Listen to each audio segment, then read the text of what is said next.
देखिए, हम सिंपल सी बात बोलते हैं, हम किसी से भी मिले नहीं है। हम मिले हैं तो तेलंगाना की जनता से और भारत की जनता से। अब दोनों नेशनल पार्टी जो कहलाती थी, उन दोनों का यही डर है कि केसीआर साहब को देश की जनता ज्यादा चाहने लगी है। तेलंगाना की जनता तो कैसे भी चाहती है, वापस सरकार में ला रही है, तो अलग अलग एलिगेशंस वो लगाएंगे। लेकिन end of the day we are not anybody's B team, we are Telangana peoples and Indian peoples A team. Madam, approval turn हुआ है ये दिल्ली लिकर स्कैम में, आपको समन आया है, तो इस पूरे प्रकरण को, क्योंकि 3 लोग अप्रूवल टर्न हुए हैं, तो कितनी मुश्किलें बढ़ सकती है आपकी? Brother, as I said, it looks like a TV serial, never-ending TV serial. So I have no idea what is happening with that.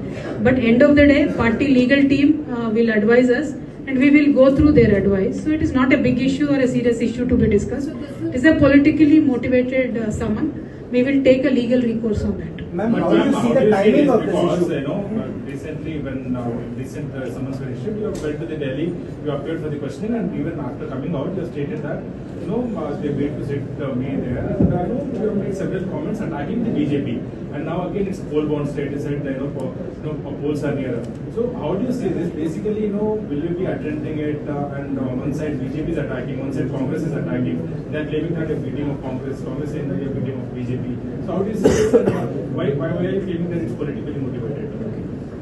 Ma'am, how do you see the timing of this summons? It's just coming at a time when the election campaign is at a crucial stage.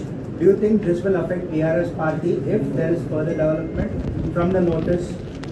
Well, as I said, it is clearly politically motivated. From the beginning, I have been saying the same thing, and it has been the modus operandi of Bharatiya Janata Party in any poll-bound state. So now Telangana is going to polls. The modus operandi has taken, again, kicked back in.